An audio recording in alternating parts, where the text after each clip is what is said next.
ये मौसम है, मौसम बदल जाते हैं। प्रभावित है सभी। आत्मा का मौसम नहीं है, बेमौसम है, बेमौसम है, बदलता नहीं है, मौसम बदलते हैं।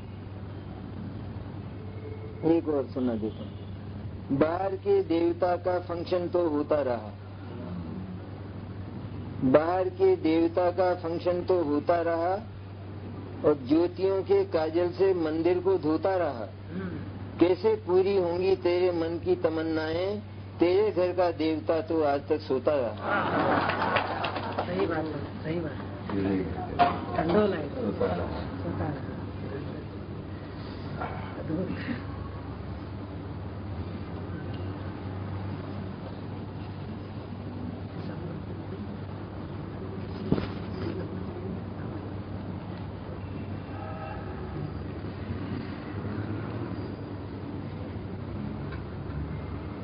और कोई प्रश्न हो तो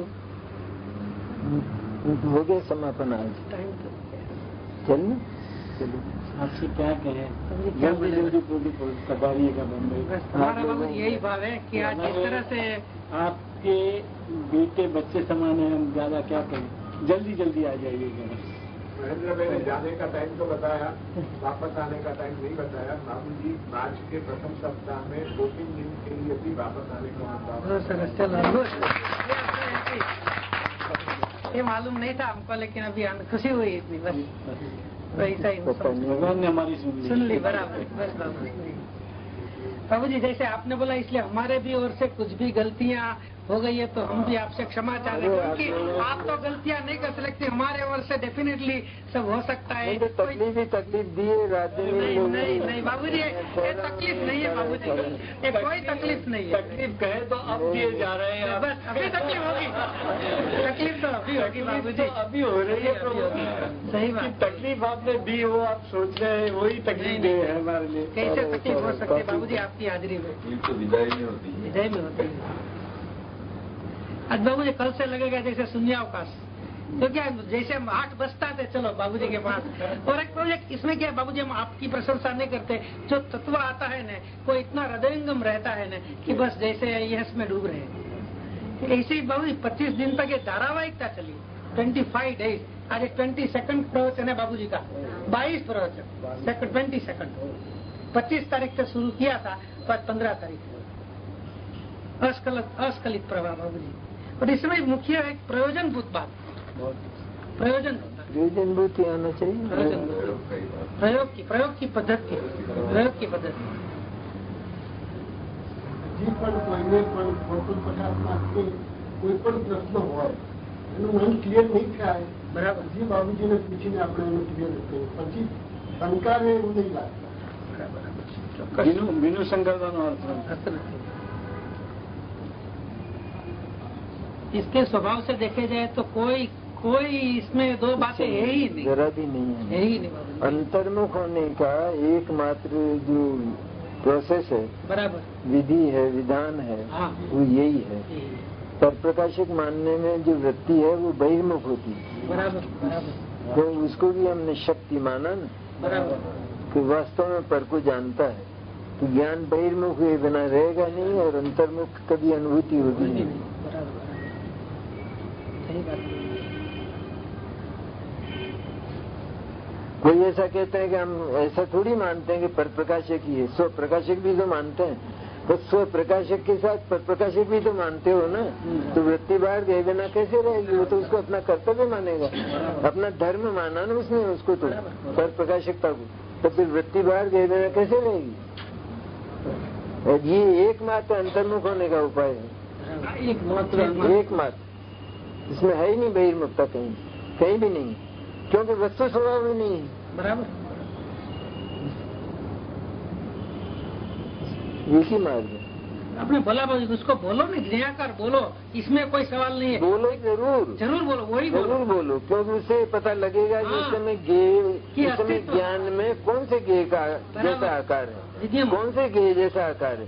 इसलिए उसको बताने के लिए हमें उस ज्ञान के आकार को गेय कहना ही पड़ेगा। बराबर, गेयाकार या गेय कहना ही पड़ेगा, कहना तो पड़ेगा, लेकिन मानना नहीं, मानते ही मिथ्या दर्शन चिपट जाएगा। बस मात्र उसका विद्यमान है, अस्तित्व है, बस इतना, बस इतना ही पर प्रकाशक है वो। हाँ। अद्भुत बाबूजी, अद्भुत। ज्ञान के उस स्वरूप को भले कहो पर मानो नहीं।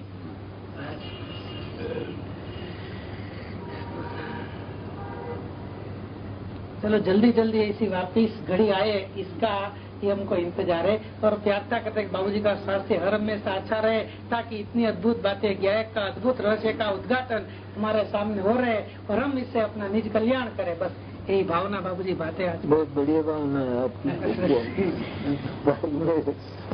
मेरी तो वैसी है स्थिति। यहाँ तो सब आते हैं जो सब ऐसे ही आते हैं। जी बाबूजी,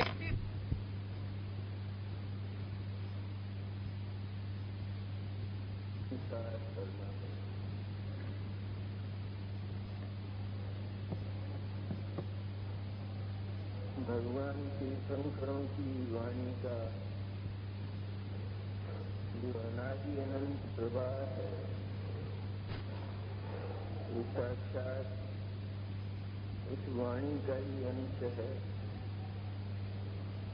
इसलिए संदेह के लिए थोड़ी भी गुंजाइश नहीं। एक बार सारे जगत में ईश्वर जीव और जगत के संबंध में जो विचित्र प्रकार की धारणाएं, आस्थाएं चलती हैं, उनकी सत्यासत्य का निर्णय वो जीवन का सबसे प्रथम कार्य है।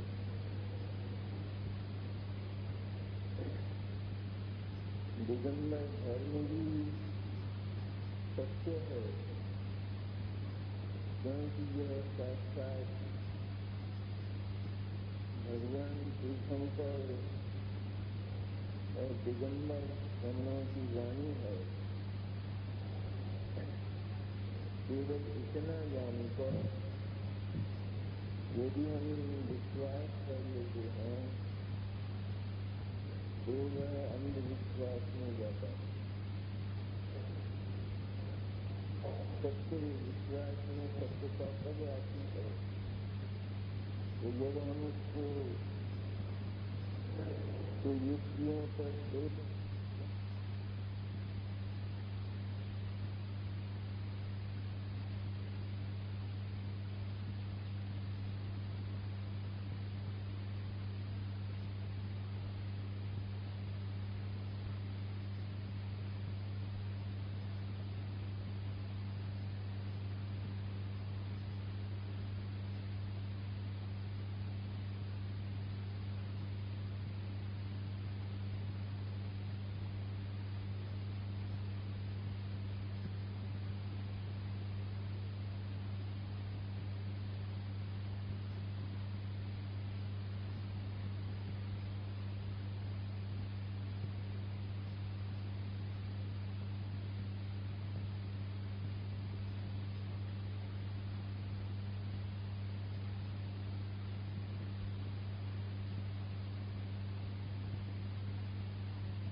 और कोई साकार परिणमन न हो तो निरर्थक गया।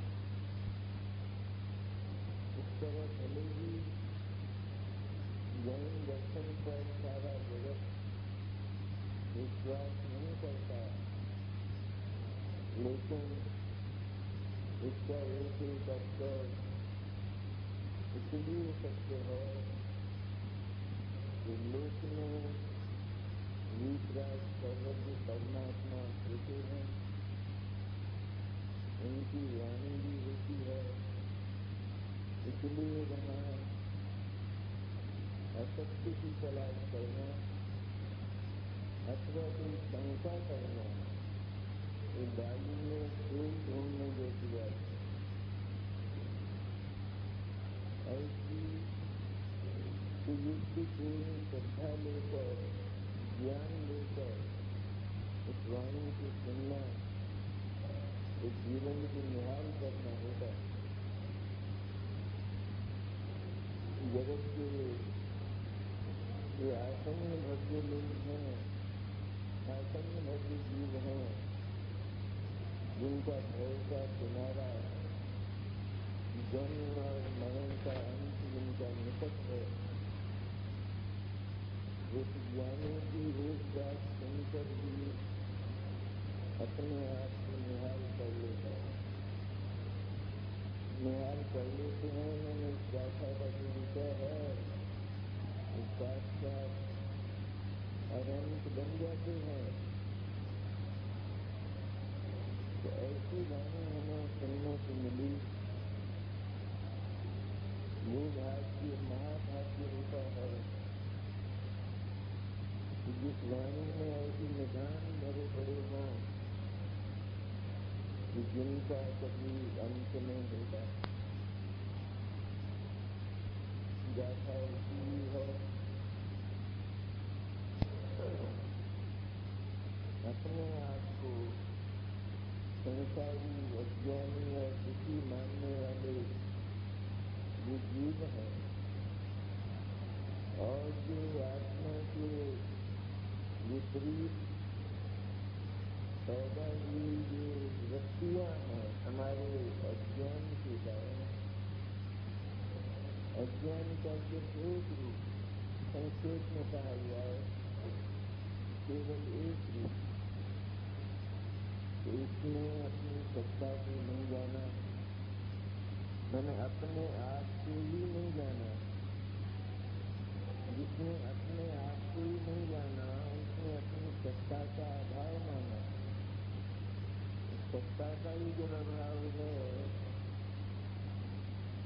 तो उसका जानना सब सार्थक हो सकता है। तो कहता है जगत का आत्मा ही कहता है कि मैं जानता हूँ, लेकिन तू जानने वाली सत्ता से तो इनकार करता है, उसको यज्वा तत्वा मानता है, अनेक रूप मानता है, लेकिन ये शुद्ध सत्ता जैसी है वैसा स्वीकार नहीं करता। इसी का नाम अज्ञान। सबसे बड़ा अज्ञान और क्या होता है? ये अपने आप को नहीं जानता, दूसरे को न जाने। न जाने मैंने इसकी तलाशी न ले, बस इतना जानता है कि पढ़ाया है, लेकिन अपनी सत्ता को जानकर पवित्र तन तत्व नहीं है, अत्यंत अनादि अनंत, जिसका कभी गुना हुआ नहीं, आज भी विद्यमान है, अनादि से आज तक विद्यमान हूँ तो अनंत काल तक विद्यमान रहूंगा। ऐसी अक्षय सत्ता है मेरी, जिसने इस बात को दृढ़ता से स्वीकार किया, वह जीव सारे जगत में निर्भर हो गया। मेरे वज्र के किले में किसी का प्रवेश होता ही नहीं। वज्र का किला है, सामान्य कृत्य ऐसे हैं, लेकिन बात तो आत्मा की है सचमुच। यदि वज्र किले में रहकर भी भयभीत रहता है, एक क्षण के लिए भी जिसने सुख की सांस नहीं दी, ऐसा जो साक्षात चैतन्य परमात्मा है, वो भूल से भिखारी बन रहा है, उसको भगवान स्वयं भगवान अनंत अनंत का स्वरूप भी भगवान अनंत ही बताते हैं और इस अनंत की भगवान अनंत की स्थिति में उस जीव को जिसने अपने आप को अनंत मान लिया है वह भी भगवान अनंत ही कहते हैं। इसलिए ये वाणी अत्यंत विश्वास करने लायक और हर क्षण प्रवृत्ति करने लायक है। जैसे किसी के पास अथाह धन होता है, अथाह पीढ़ियों तक नहीं बीतने वाला,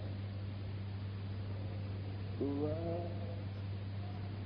अनेक प्रकार की क्रियाएं और वार्ताएं करता हुआ लोक में देखा जाता है। सुख और दुख का अनुभव करता हुआ भी देखा जाता है, लेकिन वो अर्थात धन की जो गरिमा है वो कभी उसके हृदय से निकलती नहीं। प्रति क्षण में वैभवशाली हूँ और मुझे जगत में किसी से कोई अपेक्षा और आवश्यकता नहीं है, क्योंकि मैं संपूर्ण हूँ, पूरा हूँ, मैं परिपूर्ण हूँ। मैं ऐसा जानने वाला व्यक्ति उसका गौरव कभी देता नहीं है, उसकी गरिमा कभी हल्की नहीं होती। ऐसे भी लोग पाए जाते हैं कि जो अत्यंत वैभवशाली होने पर भी अपना बजट देखा करते हैं। बजट में गुंजाइश नहीं है, तो बजट में तो गुंजाइश इतनी है कि धरती में अथाह पड़ा है, लेकिन फिर भी मन की वृत्ति इतनी संकुचित होती है कि वे इस वैभव का अनुभव ही विश्वास ही नहीं करते, इस वैभव का अनुभव ही नहीं करते। इसलिए प्रति समय कमी कमी और तंगी का अनुभव करते। तंगी है आजकल, बहुत तंगी।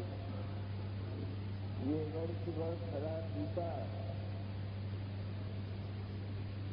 इस तरह इस पड़े हुए वैभव को एक बार स्वीकार कर ले तो उसका कायाकल्प हो जाता है।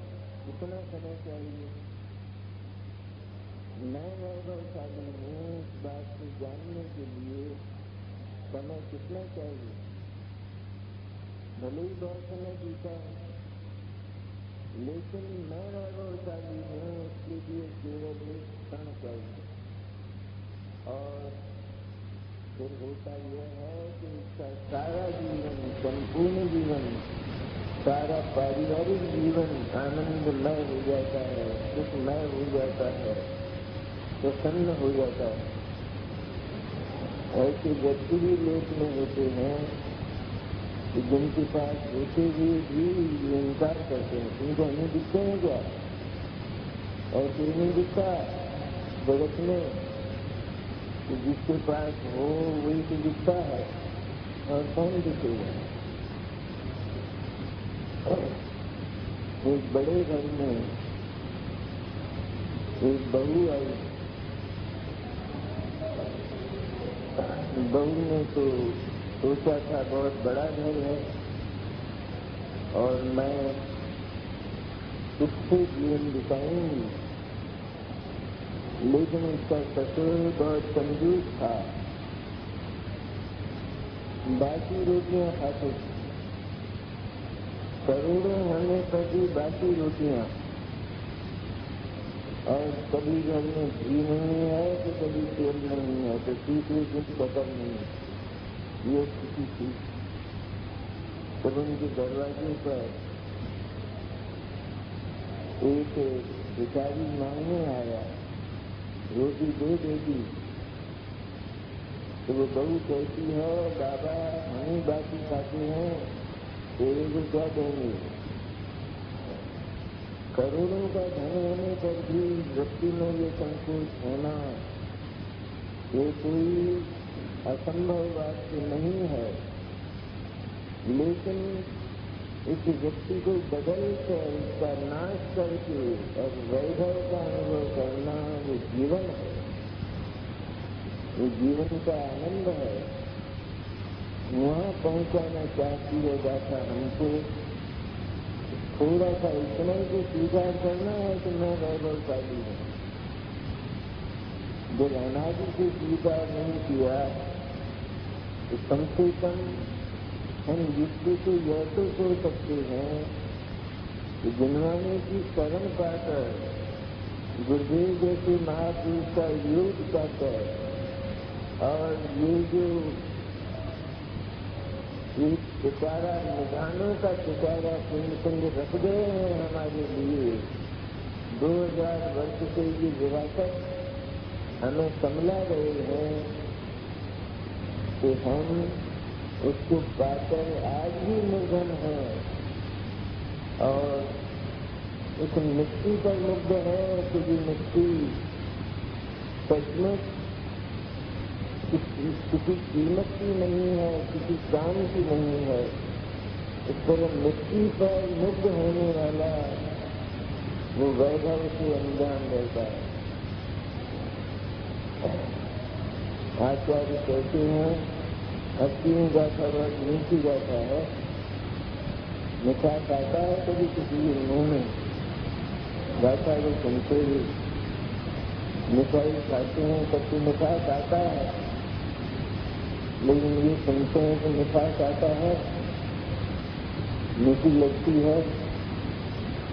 एकदम कठोर मन से, चातक मन से गाथाओं का एक एक वचन सुनने लायक होता है। ये बात तो सदा याद ही रखना चाहिए कि जितना कुछ हमारा इस चैतन्य के बाहर का जीवन है वो मेरे अधिकार क्षेत्र का नहीं है, वहाँ मेरा कोई वश नहीं है। मैंने आज तक इसका कोई संचालन व्यवस्था प्रबंध की नहीं, करूँगा नहीं, कभी नहीं रहा। लेकिन अपने गर्व के कारण, अहंकार के कारण मान तो रहा हूँ कि मैं इतना बड़ा व्यवस्थापक प्रधानमंत्री हूँ देश का, ऐसा मानता है।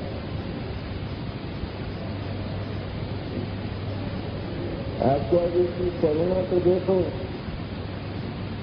सामान्य हम जैसे लोगों को, सभा में बैठे हुए लोगों को भगवान अनंत तक पहुंचाना चाहते हैं और आवश्यकता नहीं है कि छोड़ना है, कुछ ग्रहण करना है, न कुछ छोड़ना है और न कुछ ग्रहण करना है, क्योंकि विधान ही नहीं है जगत में। आत्मा ने ग्रहण क्या किया कि वो उसे छोड़ेगा? ग्रहण किया हो जिसका अर्थ यह है कि आत्मा की पास कमी थी, पर ग्रहण हो सकता है। पूरे भरे हुए गिलास को कितना भरा जाए, जितना भरा जाएगा वह सब नीचे गिरने वाला है, व्यर्थ जाने वाला है। इस तरह संपूर्ण रूप से वैभव से भरा हुआ जिसके कोने कोने में, चप्पे चप्पे में जिसमें वैभव पकड़ा है अनंत शक्तियों का, इस आत्मा में कोई त्याग ग्रहण और कौन सा त्याग? ग्रहण और त्याग की चर्चाएं, इनकी बहुलता तो है जगत में। जिन्होंने भी कहती है राज छोड़ो, देश छोड़ो, ममता छोड़ो, ये सब कहती है, पर उसका कोई अर्थ दूसरा होता है, गंभीर अर्थ होता है उसका। सच्चाई यह है कि वे छूटे हुए हैं, वे आत्मा से हमेशा ही न्यारे। अरन तक पहुंचना चाहते हैं न हम, तो बात यहाँ से शुरू होती है। ये राजक देश मोह और पाप और पुण्य की जो वृत्तियाँ हमारे मन में उठा करती हैं, उनके होते हुए हम अनंत परमात्मा कैसे हो सकते हैं, उनके समान कैसे हो सकते हैं? तो कोई दिक्कत नहीं है। अनंत परमात्मा ने भी यही किया था। जब वे हमारी दशा में थे तो वे भी इन व्यक्तियों को आत्मा की वृत्तियां, आत्मा का कर्म और आत्मा का धर्म माना करते थे, हमारी जैसी अज्ञान दशा। लेकिन जब बोध हुआ, उनको भी शिव ने जब करुणा से चैतन्य का अमृत बरसाया तो बोध हुआ ये जो व्यक्तियां हैं ये भले ही मेरे ही गर्भ में, चैतन्य के ही गर्भ में, चैतन्य की पर्याय में पैदा होती हैं, लेकिन इनमें चेतना नहीं। चैतन्य की पर्याय में पैदा हो तो उसमें तो चेतना होनी चाहिए, चेतना के गुण धर्म होने चाहिए। लेकिन मोह आदत देश को जो देखा जाता है, उसकी परीक्षा की जाती है, तो उनमें चैतन्य का और चैतन्य के गुण धर्म का नाम निशान भी नहीं मिलता। तो वो चेतन कैसे हो सकती है? और वे चैतन्य के गर्भ में मैंने पर्याय में पैदा होकर भी चैतन्य से सदा न्यारी ही रही है हमेशा से। तो हम कह सकते हैं कि आपने पहले तो कहा था मुझे आत्मा की है, आत्मा के ही होते हैं वाजस्ली, आत्मा ही वाली देती होता है। ये बातें भी तो कही थी आपने प्रारंभ में, वो तो अब चैप्टर बदल गया है, बात आगे चल गया है, क्योंकि वहाँ पूर्ण विराम नहीं था, फुल स्टॉप नहीं था। वहाँ ये पैदा होती है लेकिन उखाड़ कर फेंकने के लिए, समाप्त करने के लिए। तो कैसे समाप्त की जाती है? कि जैसे कहा जाता है भगवान के लिए कि भगवान अपने शुक्ल ध्यान की अग्नि में कर्मों को जला रहे, ऐसा आता है ना पंच कल्याण में। तो कौन से कर्मों को जलाते हैं, क्या करते हैं, कौन सा हवन कुंड होता है, कहने के तरीके अनेक होते हैं, लेकिन उनके भावों के रहस्य बहुत गहरे होते हैं। भगवान तो केवल चैतन्य लीन होते। जैसे वैभवशाली व्यक्ति को हर समय अपने वैभव की ही गरिमा, उसी की ऊष्मा है सदा ही, चाहे वो कहीं जाए, किसी गरीब को देखे अथवा किसी की मृत्यु हो जाए, हो सकता है उसके प्रति स्नेह होने के कारण, पड़ोस होने के कारण इतना राग हो जहाँ तू आ जाए, अरे बेचारे का इकलौता बेटा समाप्त हो गया, घर का नाश हो गया, तो वो रो रहा है इस समय, लेकिन इस रोने में भी उसे दर्द है, रो खुद रहा है, रोना उसी की पर्याय है, लेकिन उसे परत्व है और वो जानता है कि इस रोने का मेरे से कोई संबंध नहीं है, क्योंकि मेरे में कोई नहीं मरा है, मेरे से संबंध नहीं। इसलिए होते हुए भी उसके साथ आत्यंतिक परत्व रहता है, और उस समय भी उसके वैभव की जो गरिमा है वो स्खलित नहीं होती, वो उसकी छाती में पड़ी रहती और प्रसन्न रहता है। ये प्रसन्नता की असली धारा और रोने की कृत्रिम धारा, ये दोनों एक साथ चले, लेकिन इस कृत्रिम धारा के साथ वह कभी जुड़ता नहीं है, आत्मा को नहीं जोड़ता है, लेकिन ये टूटा हुआ रहेगा, मन टूट गया है, केवल चैतन्य के वैभव में मन रम गया है, केंद्रित हो गया है, इसलिए अब वहाँ से हिलने वाला नहीं है, क्योंकि चैतन्य संपूर्ण जगत में सबसे बड़ा वैभवशाली है। मेरा चैतन्य सिद्धों से बड़ा वैभवशाली है, क्योंकि यदि ये कल्पना की जाएगी कि मेरे से कोई बड़ा है तो उधर देखे बिना रहा नहीं जाएगा, पराधीनता अवश्य पैदा हो जाएगी। मेरे से कोई बड़ा ऐसी कल्पना में अवश्य ही पराधीनता का जन्म होगा। लेकिन सचमुच मेरे पास मेरी जो सत्ता है, चैतन्य सत्ता, उसका जो वैभव है, किसी का दिया हुआ नहीं, किसी की कृपा पर निर्भर नहीं है, किसी के एहसान मंद में नहीं है। ऐसा निश्चिंत और निर्भय आत्म तत्व है। और ये जो पर्याय है ज्ञान की, जो चलती पर्याय ऐसे चलती है ना, जो पहले अज्ञान रूप थी और जो पहले अन्य वृत्तियों को, अन्य भावों को आत्मा के साथ जोड़ती थी, धन मेरा, वैभव मेरा, परिवार मेरा, मैं वादी देशी, मैं मिथ्या व्यक्ति, मैं पापी, मैं पुण्यात्मा, तो क्या है ये सब? तो सब ये बोल हैं तो सही, लेकिन झूठे हैं, होते हैं। ऐसी अनुभूति अज्ञानियों को निरंतर होती है, इतनी बात सत्य। लेकिन ये जो कहा गया है, ये बिल्कुल असत्य है, ये कभी सत्य हो ही नहीं सकता। आत्मा राजी है ही नहीं, देशी है ही नहीं, मिथ्या व्यक्ति है ही नहीं। मिथ्या दर्शन आत्मा में क्या करता है?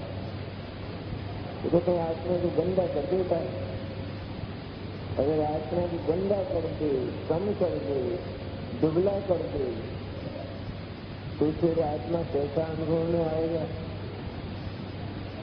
इसलिए मिथ्या दर्शन वो आत्मा में कोई रचना नहीं करता, लेकिन आत्मा जैसा है परिशुद्ध 16 तार के कंचन की तरह है, ऐसा जो आत्म तत्व है, उस आत्म तत्व में अन्य तत्वों का मिश्रण करके, जैसे लोक में मिश्रण और मिलावटें होती हैं, इस तरह आत्मा अपने मिलावट करता रहा उन तत्वों की जो उससे बिल्कुल विपरीत है।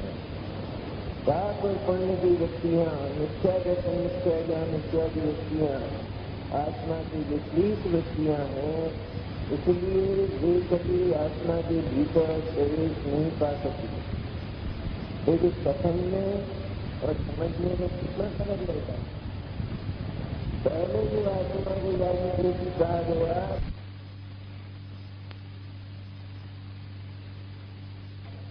मिथ्या दर्शन, मिथ्या ज्ञान इत्यादि वृत्तियाँ आत्मा की विपरीत वृत्तियाँ हैं, इसलिए वे कभी आत्मा के भीतर प्रवेश नहीं पा सकती। लेकिन कथन में और समझने में कितना फर्क रहता है। पहले जो आत्मा को जानने की कहा गया, वो प्रारंभ की पढ़ाई थी, शुरू की पढ़ाई। उसका अर्थ केवल ये था कि ये पैदा कहाँ होते। जैसे हम कहें कि मेरे पास एक खेत है जिसमें सिलाए हैं, पत्थर ही पत्थर, और उसमें मैंने इतने बढ़िया चावल पैदा किए हैं कि जैसे इस दुनिया में कहीं नहीं मिलते। यहाँ तो चावल पैदा ही नहीं होगा, तो क्या पैदा करेगा? सिलाओं पर फेंके जाने वाले बीज वो व्यर्थ जाते हैं। इसी तरह है, यहाँ आत्मा में ये वृत्तियाँ हैं ही नहीं, तो ये पैदा होती है। इतना बताने के लिए ये कहा गया था कि आत्मा राजी है, द्वेषी है, आत्मा में ही ये उत्पन्न होते हैं, दूसरी जगह पैदा नहीं होते। जैसे चावल खेत में पैदा होते और वहाँ तरह तरह के कंटीले झाड़ भी पैदा होते, लेकिन वे झाड़ चावल नहीं हो जाते, वे एक्स्ट्रा है, अलग है, वे खाए नहीं जाते, फेंके जाते। उसी तरह अज्ञान से केवल एक अज्ञान का एक रूप, और वैसे अनंत रूप।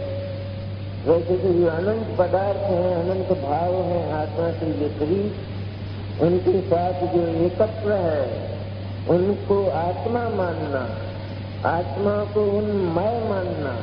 मैं राजी हूँ, जैसी हूँ वर्तमान में, शुद्ध नहीं हूँ, शुद्ध बनूंगा, अभी मोक्ष नहीं है, मोक्ष जाऊंगा, ये आत्मा के दर्शन के बिना ये जो भाव पैदा होते हैं, इन सबका एक नाम मिथ्या दर्शन है, झूठा।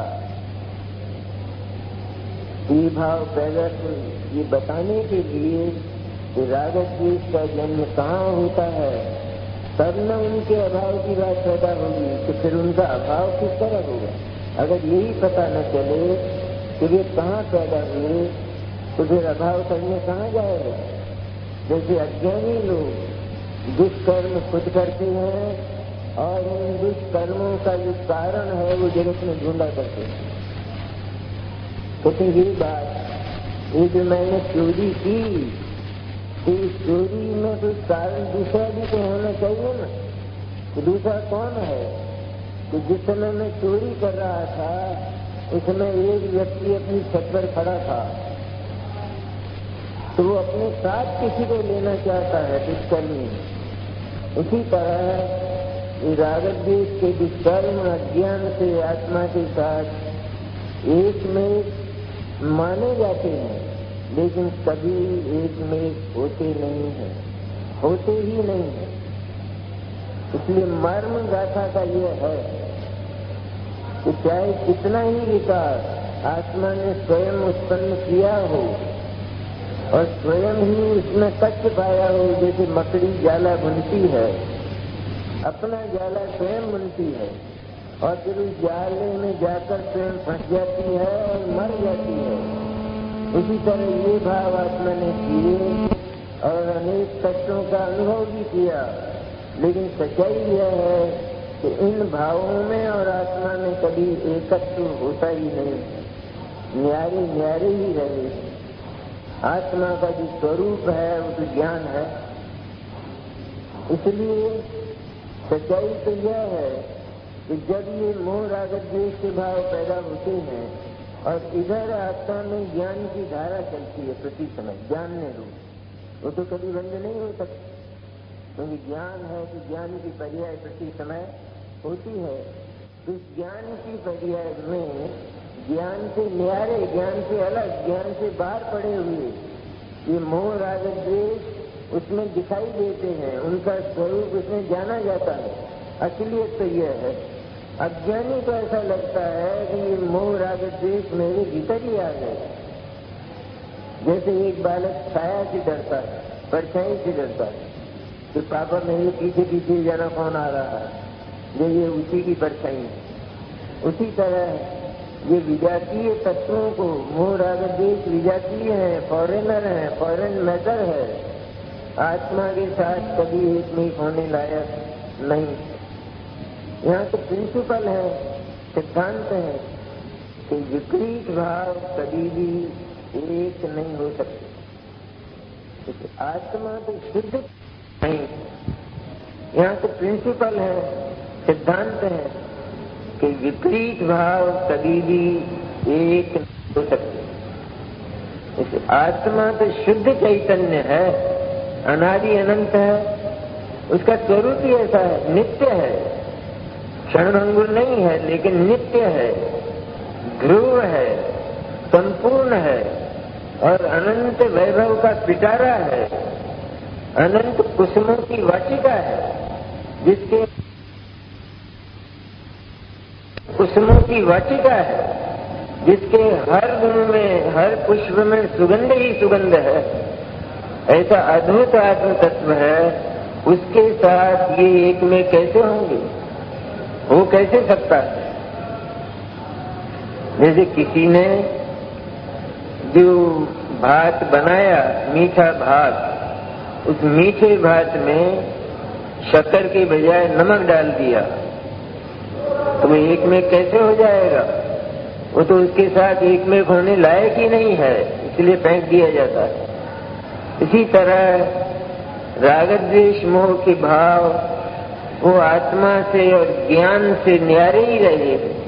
ज्ञान और राग द्वेष ये जो न्यारी न्यारी जातियां हैं, ज्ञान तो आत्मा का स्वरूप है, जानन स्वभाव वाला, और उस जानन स्वभाव से भिन्न ये राग द्वेष उसके समानांतर चलते और असलियत यह है कि वे उस ज्ञान में जानने में आते हैं, लेकिन वे उसमें प्रवेश नहीं पाते। इसको भ्रम यह होता है कि इनका मेरे में प्रवेश हो गया है, जैसे किसी का माथा खराब हो जाता है, भ्रम होता है। तो जो सही लोग हैं, उसके आसपास के परिवार के लोग हैं, वो तो चुपचाप देखते रहते हैं। और वो खड़ा वो जो जिसका मेंटली जो डिस्टर्ब है, जिसका माथा खराब हुआ है, वो कहता है देखो पापा वो आ गया, वो मैं कहता था ना वो आ गया, वो मेरे को मारने आ रहा है, वो मेरे को डराने आ रहा है, ऐसा कहता है। और कोई है नहीं वहां। इसी तरह ये रागादि, इसको ऐसा लगता है कि मेरा ज्ञान ही दूषित हो गया। तो ज्ञान दूषित नहीं हुआ है, ज्ञान ने तो सिर्फ जाना है कि मोह का स्वभाव दूसरे के साथ एकत्व करना, अपनत्व करना होता है, अहम करना होता है। राग का स्वभाव दूसरे के साथ संबंध बनाना होता है। ये ज्ञान जानता है, लेकिन मोह राग द्वेष वे ज्ञान में कभी प्रवेश नहीं पाते, क्योंकि ये तो अज्ञान के होने पर इनका जन्म होता है। इसलिए सारा का सारा अज्ञान का परिवार है, सारा राग द्वेष। तो क्या करें कि वही थोड़ा सा खिसकने की बात रही ना, कि ज्ञान है हमारे पास, छोटे बड़े की कल्पना नहीं करना। इस ज्ञान में अचिंत्य सामर्थ्य है, केवल ज्ञान जैसी। ऐसी अचिंत्य सामर्थ्य वाला ये जो हमारा शुतक ज्ञान है, ये शुतक ज्ञान इस बात को जानता है, भगवान अनंत को देखकर, जानकर, देखकर मैंने जानकर, आंखों से देखकर नहीं, लेकिन भगवान अनंत के स्वरूप को जानकर ये विचार करता है, अरे इनका द्रव्य तो बिल्कुल सोने जैसा, स्वर्ण जैसा, गुण भी ऐसे ही हैं। और भगवान अनंत की पर्याय भी केवल ज्ञान है। वो केवल ज्ञान सारे लोकालोक को जानता हुआ भी सचमुच स्खलित नहीं होता, फिसलता नहीं है। चाहे नरक दिखाई दे, चाहे स्वर्ग दिखाई दे, लेकिन फिसलता नहीं। ऐसा केवल ज्ञान कि जो सबको जानता देखता हुआ भी बिल्कुल न्यारा और आत्मलीन है। केवल ज्ञान की जो वास्तविकता है, उसका जो गौरव है वो यह है कि वो तो जैसे हंस उस मान सरोवर में झुका रहता है और केवल दूध ही दूध पीता है, उसी तरह केवल ज्ञान चैतन्य में झुका रहता है। उसको ये जो दिखाई देने वाला जो जगत है, उससे कोई प्रयोजन नहीं, कोई मतलब नहीं है, बल्कि सारी केवल ज्ञान की एक ही अखंड पर्याय है।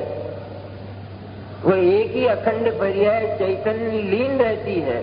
भगवान को सुख क्या है कि सारा लोकालोक देखते हैं तो उससे क्या मिलता है?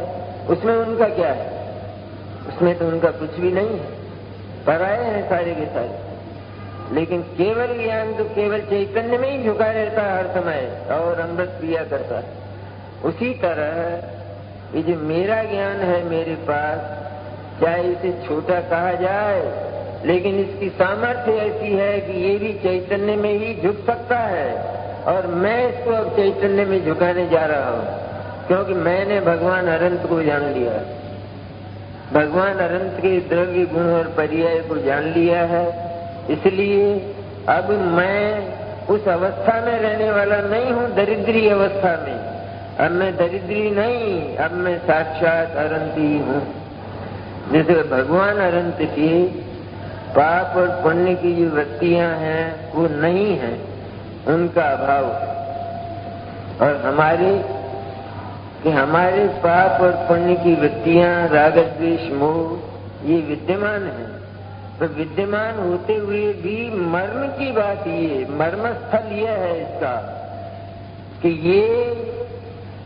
ये वृत्तियां और ज्ञान, ये दोनों न्यारे न्यारे ही रहे हैं सदा से, अनादिकाल से, निगोद से लगाकर और आज तक ये समानांतर चले, समानांतर। जैसे एक व्यक्ति एक नदी के किनारे चलता है, तो नदी के चलता है उस तट पर, किनारे पर चलता है, लेकिन उसकी परछाई जल में दिखाई देती है, तो वो नहीं है जल में, वो जल की परछाई है, वो जल की रचना है। उसी तरह मोह राग द्वेष की वृत्तियां ज्ञान से सदा ही न्यारी रही हैं, हमेशा से। निगोद में भी, निगोद में यदि जीव इस बात को समझ पाता कि राग द्वेष मोह मेरे ज्ञान से, मेरे आत्मा से सदा ही न्यारे ही हैं, एक में एक हुए ही नहीं, तो वहीं से मोक्ष जाता, कोई रोकने वाला नहीं था। यहाँ कोई बेल थोड़ी लगाया है, कोई प्रतिबंध थोड़ी लगाया है कि निगोद से मोक्ष नहीं जाएगा कोई। अरे पुरुषार्थ तो कर, मोक्ष क्यों नहीं जाएगा? इस बात को समझ तो जरा, तो क्यों नहीं होगा? लेकिन वो समझता नहीं है। इसलिए ये जो वृत्तियां हैं, एक ज्ञान से सदा ही न्यारी हैं और ज्ञान में भासमान हो जाती है। मोह का स्वरूप क्या है, ये ज्ञान में जाना जाता है, लेकिन मोह ज्ञान में नहीं आता। राग का स्वरूप क्या है, ये ज्ञान में जाना जाता है, लेकिन राग ज्ञान में नहीं आता। तो विपरीत भाव है, विरुद्ध भाव है दोनों। शक्कर और नमक दोनों एक कैसे हो सकते हैं? विष और अमृत एक कैसे हो सकते हैं? ये तो विष वृत्तियां हैं, मारक वृत्तियां हैं। इसलिए ये कभी भी ज्ञान के साथ, ज्ञान आत्मा का स्वरूप है, स्वभाव है, उसका गुण है, उसका धर्म है, उसका कर्तव्य है, उसका कर्म है आत्मा का। इसलिए इनके साथ उसका कभी मेल बैठा ही नहीं।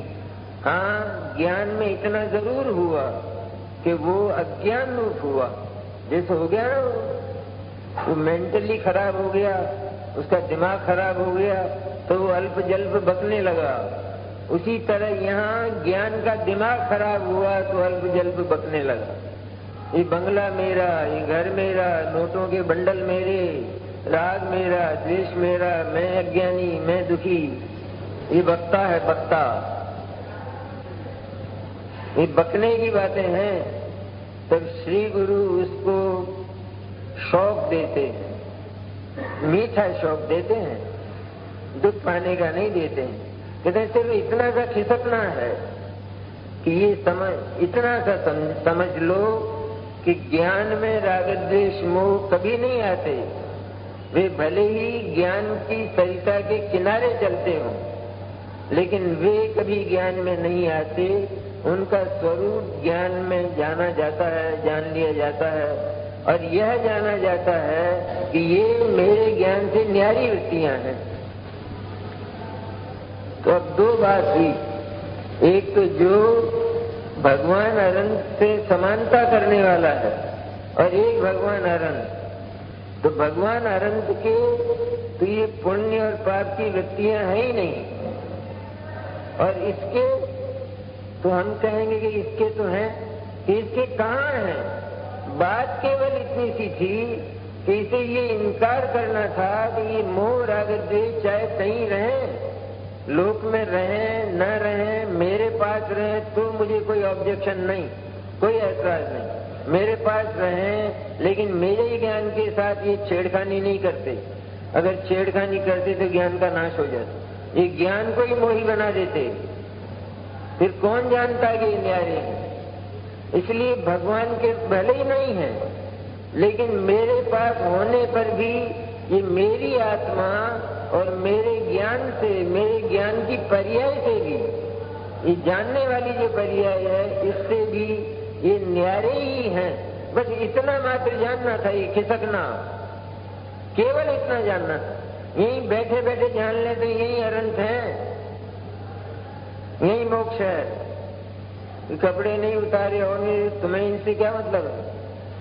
अरे ये तो परद्रव्य है, इन पर तो अपना कोई हक ही नहीं है, उतरे नहीं उतरे। तुझे इस सोच विचार में पड़ने की जरूरत क्या है? तेरा तो यही मोक्ष है, एक बार स्वीकार तो कर। अनंत परमात्मा बनने की विलक्षण रीति है, कि विलक्षण रीति है।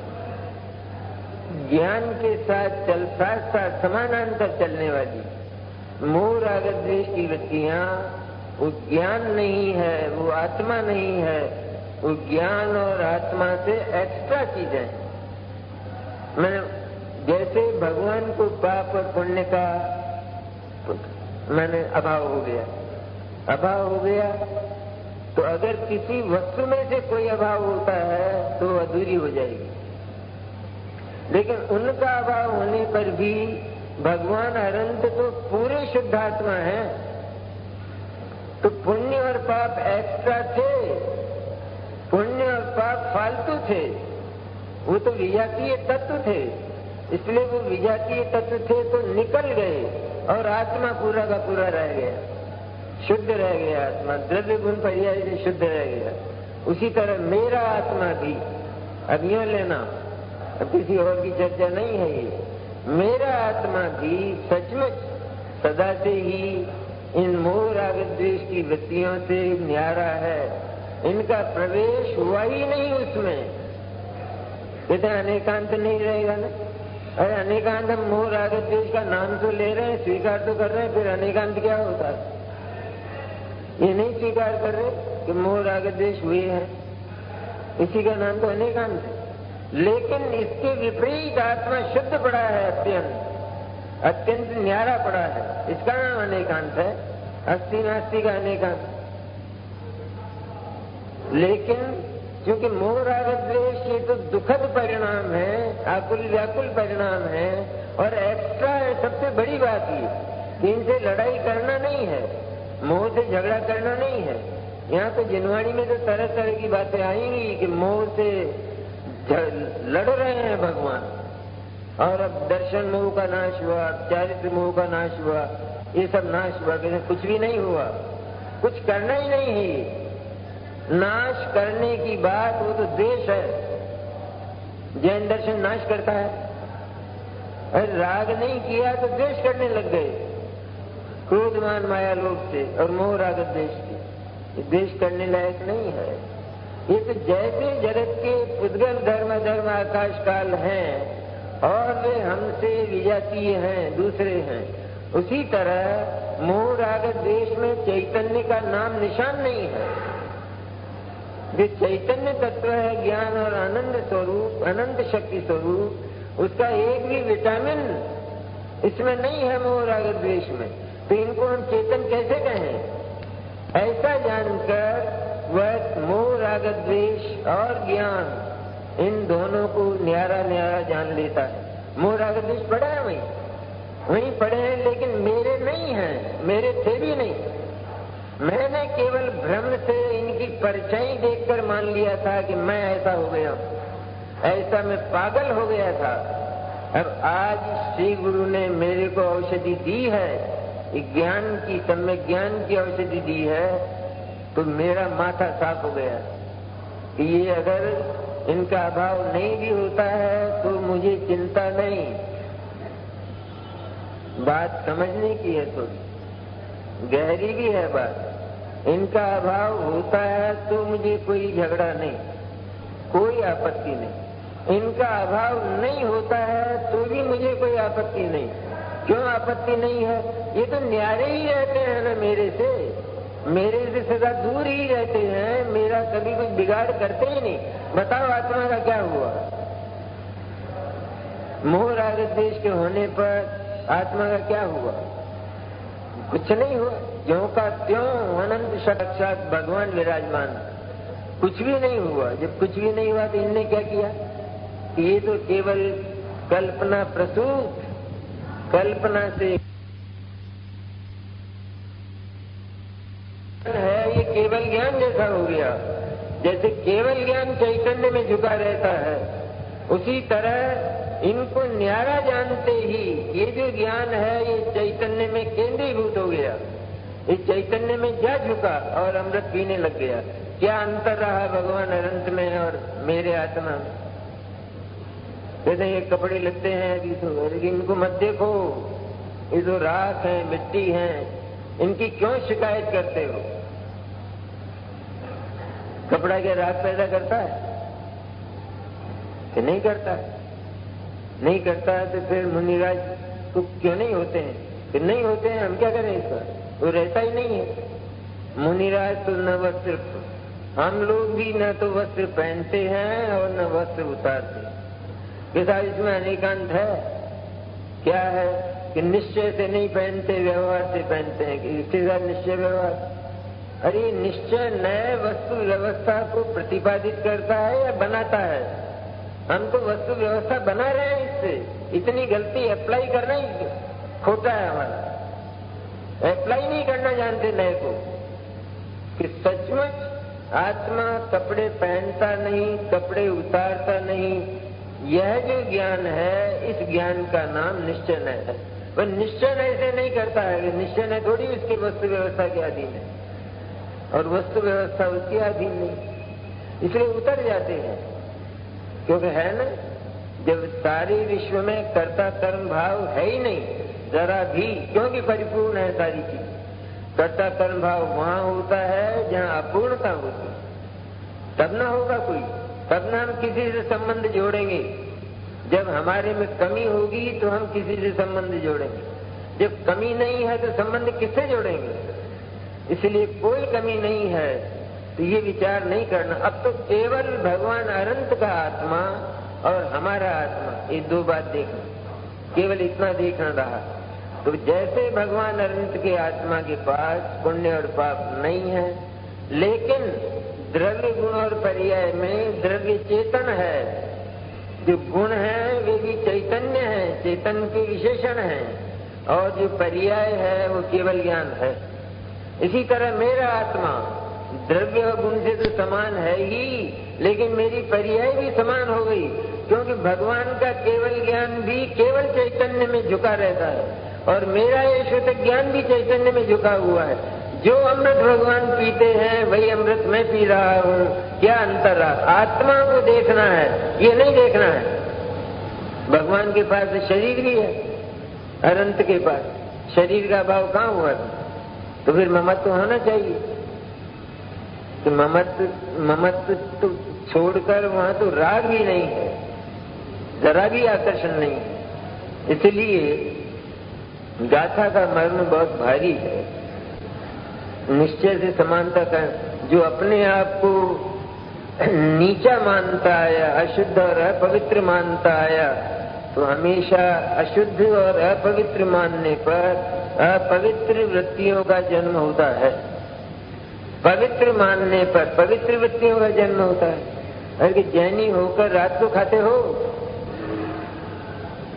तो थोड़ा शर्म आना चाहिए, पर शर्म आने के बजाय माथा ऊंचा होता है।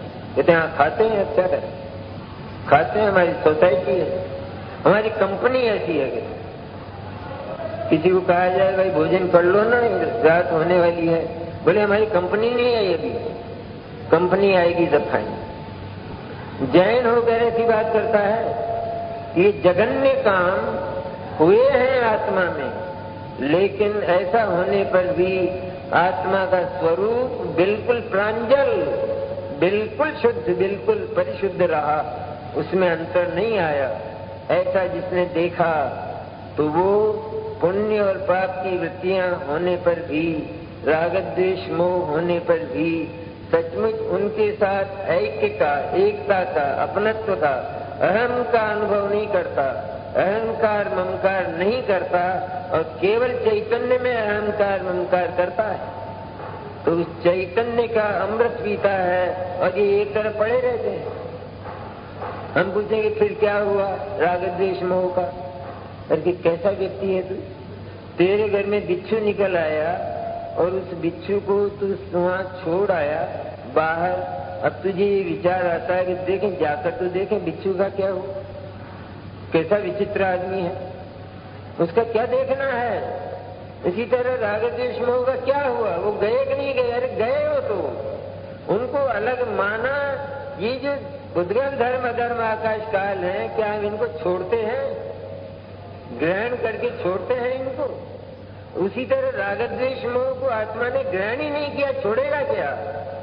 छोड़ना और ग्रहण करना, आचार्य ने तो गाथा दी है समझदार है ना गाथा। त्याग का नाम होने पर भी ये शब्द हैं कि त्याग का नाम मात्र होने पर भी आत्मा त्याग और ग्रहण करता नहीं है। तब हमारे शब्द ये होते हैं कि त्याग ग्रहण नहीं करता, तो भी रहने दो राग द्वेष को, कि राग द्वेष को रहने देना और इनको का नाश करना ये हमारा काम नहीं, ये तो धोबियों का धंधा है, हमें नहीं धोना है इनको। ये आत्मा इतना भगवान स्वरूप होकर और इन नीचों से लड़ाई करेगा और फिर ऊंचा कहलाएगा, और जो गुड़ देने से मर जाए उसको जहर क्यों दिया जाए? जिनको आत्मा से अलग जान लिया एक क्षण में, एक बार में, बस वे रहें अथवा न रहें, रहेंगे ही नहीं, हो समाप्ति हो जाएंगे, अपने आप ही समाप्त हो जाएंगे।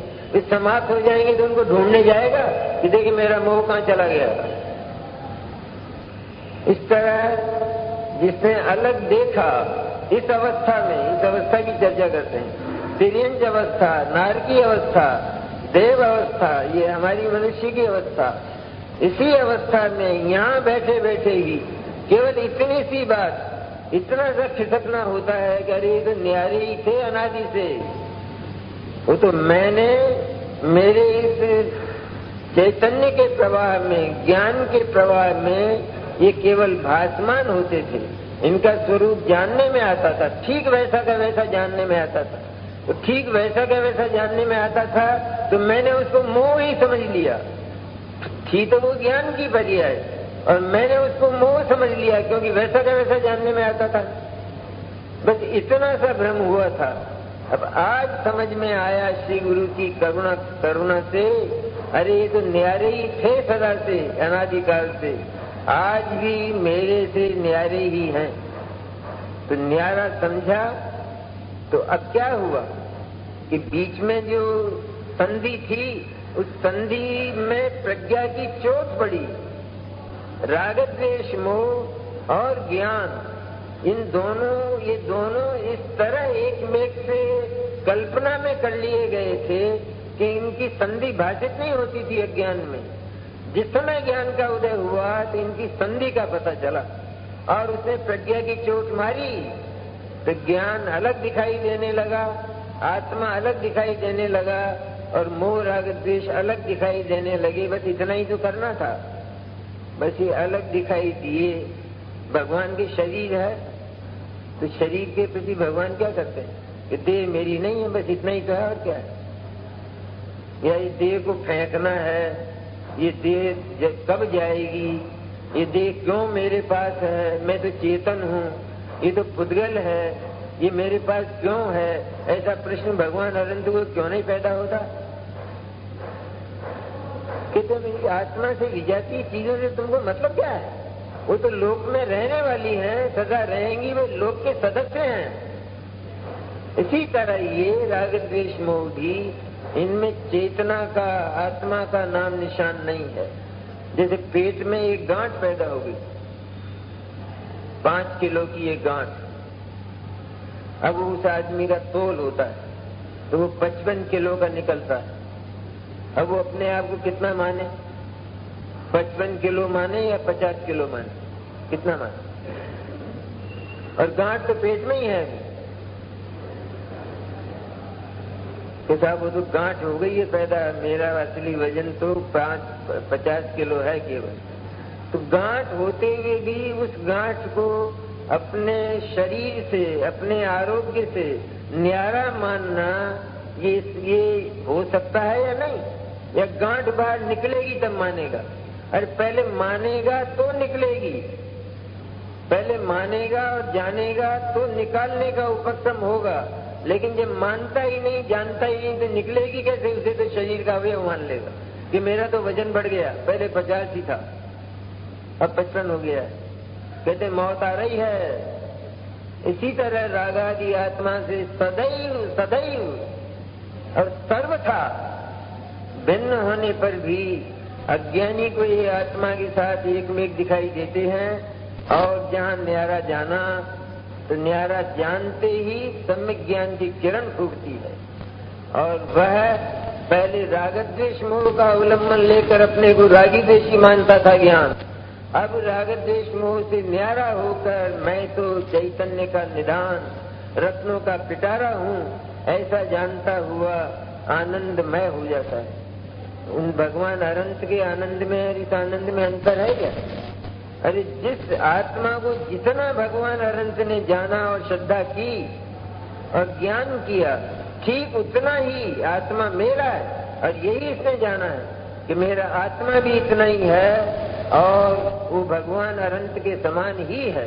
ऐसा जानते ही बिल्कुल पवित्र हो जाता है। क्या अपवित्रता नहीं? आज कर्म रहे, कहते कुछ नहीं रहे, सबसे न्यारापन कर लिया है। न्याय